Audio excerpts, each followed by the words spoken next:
So what's the conclusion to all this? Total protein intake is the most important factor for protein intake.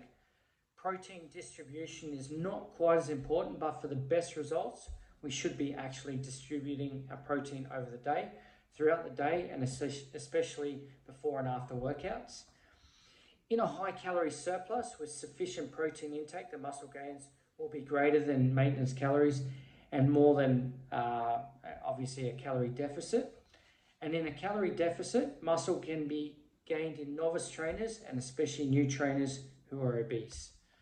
In a calorie surplus with low protein intake, the majority of the gains will be body fat, but in a calorie surplus with moderate to high protein intake, a greater amount of muscle will be gained, even with resistance training. In a calorie surplus, with a high protein intake, 4.4 grams per kilogram, the majority of the gains will be high. So what's the takeaway from all this? Obviously, if we want to lose weight, we will need to keep our protein intake high. That will maintain muscle mass. When we're in a surplus and we want to gain more muscle mass, the higher the protein intake, the better.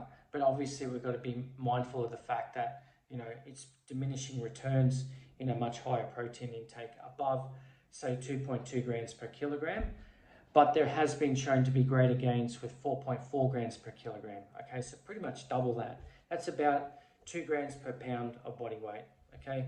So basically, what we can take away from this is protein is important. Protein distribution is not as important, but will also be helpful. But make sure that when you're in a surplus, you're eating enough protein, and in a deficit, it's very highly important to go and eat in a deficit because we maintain muscle mass. Thanks for listening, guys. Any questions? I know I went through this quick.